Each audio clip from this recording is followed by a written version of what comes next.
Bane, episode 10, Identity Crisis, episode 11, Point of No Return. The Bad Batch is back with our last double episode of the series. Mr. Tim Costello, we are almost at the end of the Bad Batch. 1 month left, 4 episodes. How are you feeling at this point right now with 4 episodes? Turned, obviously. So, it's almost sad that we're not getting any more double episodes for the rest of the season and the series because these episodes were pretty amazing. Mm-hmm. I have to agree. These were like one of those, like you're on the edge of your seat, you're gripping your chair. It's like, oh man, what's going to happen to these guys that we've traveled with for so many seasons? We've gone on this huge journey with them, and now it's coming to an end. But I'm excited. Let's get right into it. Let's talk all about episode 10, Identity Crisis. So that first episode, Tim, what did you think? What were your thoughts? And this first episode, I was like, finally, we're getting some answers here. With Project Necromancer, like going through that chamber, I'm like, what's going to be on the other side? And it's kids who are like, what the crap is going on? And you know what this episode reminded me of? It reminded me of an episode in season 3 of The Mandalorian that focused almost entirely on Dr. Pershing from the series. And it had a very similar vibe. Emery was wearing the very same garb and glasses that Dr. Pershing was wearing in those episodes, and focusing it entirely on her just gave the episode that kind of a feeling, and I really enjoyed it. And I was shocked that when we got to the end of the episode, there was no Bad Batch at all, and I was very pleased when we got to the next episode. Like, okay, here's our guys. Yeah, you had told me that ahead of time because you watched it before I did, and you were saying D. Bradley Baker was not very prevalent in the episode. I was like, oh no. But he only had like a few lines because Scorch was there and some of the other troopers were there. The ex-assassins were there. And so we got to see D. Bradley Baker, but not as prevalent as we have been treated to in this show so far. Yeah. Again, I got to say, give him a Lifetime Achievement Award because the work that D. Bradley Baker has done from Clone Wars to Rebels to Bad Batch and everything in between is just, he's done an amazing job. Not only with all the Star Wars stuff, but just in general in animation. Momo and Appa and all the different animal noises that he's done over the years. He needs a Lifetime Achievement Award. But specifically for Bad Batch, D. Bradley Baker, one of the MVPs, one of the many MVPs that we have. I was very interested to, we're getting into this M count and the midi-chlorian stuff, seeing Force-sensitive children. That's kind of the focus of the Empire, trying to figure out whose blood is compatible and who's got that high M count. The start of the episode, we saw CAD Bane make an appearance. Is this the first appearance of CAD Bane in the Bad? He's been here before. Okay. It was in either season 1 or season 2. I can't remember which one. Oh, that's right. Yes, because with Finnick. Yes, that's right. Yeah. On his first time he's been there, but he was a welcome return in this series, as he always is whenever he shows up, either in live action or animation. He is just, like when he starts, you hear those spurs and you see that hat, and you're in for something special. Corey Burton is the voice actor, and he has done a fantastic job. I love the voice of CAD Bane and seeing him be one of the best bounty hunters in the galaxy. So that was a whole lot of fun. And seeing how ruthless he was, abducting a child, a Force-sensitive child, and just having no remorse. Like, everything is about the money. Gosh, we talked about that in a previous episode. That scene was very. I mean, we're both dads. Especially, so we're both dads. I was about to say, but she's a dad. it resonated like with me, like because the child didn't speak a lot. It reminded me of my second son, and being taken from his mom, and he's like, I need the toy, and because kids can't go anywhere without their toys, and you have to have the toy, and yeah, it's tough. It was tough to watch. Yeah, that hit me also as a father, like you said. Definitely, I can see my son in a lot of these different things that I watch now, a lot of movies, television shows, and this is another one. You and I were just talking about Invincible before we got on here, and I'm not going to spoil anything because I know you're not caught up on the show, but there's some things in Invincible that made me think of my son, and so I'm seeing him everywhere I look in all of these different things. But Bad Batch, for sure, this kind of the room with all the different children, and then like you said, like I said, I'm sorry, the difference between like being cold-hearted and this not caring about the children versus now Dr. Carr seems like her exterior is starting to crack a little bit, and I just see her as a grown-up Omega. Like when I see her, that's just what I see, especially since it's the same voice actor. So I think by the end of this show, she's going to have a turn, and whether she survives or not is going to be another thing. But I think, we're setting her up in these 2 episodes to show some compassion and some, her inner Omega is coming out. With Dr. Carr. I think her time with Omega has kind of put some cracks in that armor. Spending that time with her, because you can't not spend time with Omega and not feel a little more optimism and to see like, hey, this is not cool. And like the fact that the Emperor is holding and kidnapping Force-sensitive children is not out of character for him. He's been doing this since the Clone Wars. So the Emperor, Project Necromancer, the Emperor has been playing a very, very long. It's all been about getting Force-sensitive children, and why he used the clone army instead of using a droid army to retaliate the Separatists. He wanted to see that clone technology work. He wanted to use it so he could better his purposes. So yeah, it feels like the culmination of. It feels like the somehow Palpatine return is being filled in, and it's no longer a question, because because of the Clone Wars, because of Bad Batch and The Mandalorian, we've been able to fill in these blanks. Now, was it just me, or were you expecting when that door opened that there was going to be some Snoke? I was expecting Snoke 100%. Yeah, and I'm just, I don't want to set myself up for disappointment, because what if we never get Snoke, right, by the end of this? And I'm just anticipating. So I'm trying, in the back of my mind, I'm trying to like, okay, don't think about Snoke. But I'm also curious, like, where did Snoke come from? What was his backstory?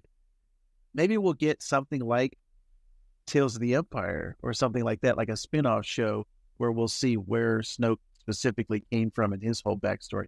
But I am curious to see what is going to be the end result between this and then even the Filoni movie. Like, I think that's going to be the culmination. I think the Filoni movie is going to be the end of all of this stuff. Like this whole storyline and arc that has been going on. I think once we get to that movie, we'll know about Thrawn, we'll know about Grogu, we'll know about Mando, and then even all this Emperor stuff, all the Project Necromancer stuff. I think all of that is going to coalesce and then finish itself in that movie. Because, Mandalorian has been featuring pretty prominently into this stuff too. So, I mean, maybe we'll find out what species Grogu and Yoda are. Doubt it. But yeah, that was pretty much that first episode. I did want to say it was like the image of Dr. Carr putting that animal, that little toy at the end, and like you said, children loving their toys. That hit me because it made me think about my son there for 100%. Like, because he sleeps with like a stuffed rabbit, and it's like he cannot go to sleep without that. He's actually got it in the other room right now as we record this. But yeah, that just hit me, pulled my heartstrings, and that's how we ended that first episode, episode 10, Identity Crisis. Anything else specifically you wanted to talk about on there? No, this episode was really solid. I really enjoyed the singular point of view and getting all these answers about Project Necromancer, and we're obviously setting up Emery to be a more sympathetic character than she. I mean, obviously she's on our side already because she's also, like Omega, a female clone of Jango, and on Altered Ones probably in the same way. But yeah, I feel like thinking about how we're setting Emery up reminded me of this. As you say, I've been reading and watching Invincible, and there's a panel about there's a little secret origin about Rex in that show, and the whole thing is just like, yeah, we're not trying to get you any sympathy or anything, but next time you think that Rex is a jerk, just remember this scene. I can't wait. All right, so let's get into episode 11, Point of No Return. It actually opened up on that planet where Luke and Leia were born, Polis Massa. Which I had to look it up. I noticed, like I saw it, but I didn't click until I watched some recaps. So it opens up on that kind of research station or that outpost, and I'm curious. Do you think that it was justified to have both of these episodes back to back? When you started getting to Point of No Return, were you happy, or could you have waited a week in between these two? I think the fact that we had I think if we had just this episode, I think I would have been like, wow, kind of how like I felt with that episode of The Mandalorian. Like, wow, The Mandalorian was hardly in this episode, and yet it's called The Mandalorian. I would have been if there was not an episode of The Bad Batch without The Bad Batch, because it just doesn't feel right. I mean, I understand what the episode's trying to do, story-wise, and the same thing with that episode of The Mandalorian. But I think I don't think I would have been happy if that would have been the only episode. So I was happy to get my guys back, get some Wrecker, get some Crosshair, get some Hunter, and get everybody. So and Omega too. So yeah, everybody back. Yeah, this episode definitely felt like, oh yeah, okay, this is the Bad Batch. This is what we're used to. Starting out with the X. What do we call them last time? X Trooper or X? I've heard different things like X Drone. Yeah, this specialized clone, stealing all of the information from V ship, stealing the whereabouts of the Bad Batch. And that's how they discovered that Omega was on Habu. Very interesting. Seeing the different clones. They mentioned that they got information out of a Trandoshan, and that's Sid. And we haven't seen any of Sid this season, and now we know why, because she'd been apprehended and gotten the information where they were. So, yeah, very, very interesting to see kind of the clone skills come into play and specialize in all of these different things. We got to see Omega being Omega on Habu with the museum pieces that she had, and one of those pieces, Tim, it was our boy R.I.P. to Tech. Any Tech memories flash before your eyes? That's what you saw. It's like and there's been those theories floating around that maybe Tech will come back because nobody stays dead in Star Wars. And I'm like, no, I think this one the sacrifice needs to mean something. The ruthlessness, like I talked about in the last episode, seeing the coldness of these people, seeing the bombing on Habu, it was like, now you know why the Empire is the Empire. Because I think a lot of the original trilogy was like just saying the Empire was bad, right? Like, oh yeah, the Empire is bad. They took over the galaxy and blah, blah, blah. Yeah, blah, blah, blah, blah. But yeah. In prequels, we saw the rise of Palpatine, and then the very end of Revenge of the Sith, Anakin killing younglings. But we really haven't seen the Empire be bad. It's usually, why is the Empire so feared? This is why. They come into your town, bomb it, blow everything up, just because there's one person there. They're like, we're going to eliminate all of your docks, and we're going to take away all your livelihood. This is how ruthless the Empire is, that they will cripple an entire town. Like, they won't be able to go back to their way of life after this is over. We probably won't see what the ramifications are of this specifically. I don't think there's enough time, especially in Bad Batch, to go back there. But there are so many lives that have been ruined because they're trying to find one needle in a haystack. So that was something that I hadn't really thought about as much. Like, it just kind of crystallized for me. Like, man, the Empire sucks. That's why the Empire it's really bad. So, anything that you're kind of had some standout moments on this episode? Just how ruthless the Empire was on full display here. Oh gosh.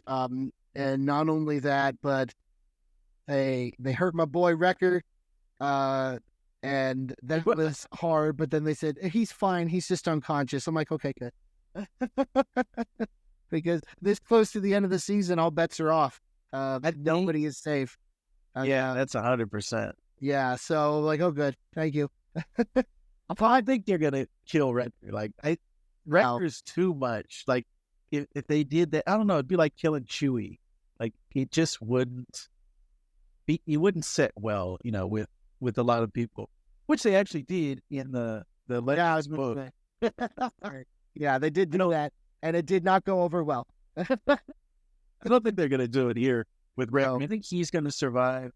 Hunter, I'm kind of like 50-50 on, and then Crosshair. I think Crosshair is going to survive, but that's my guess is at this point. I have no idea. Like you said, no one is safe.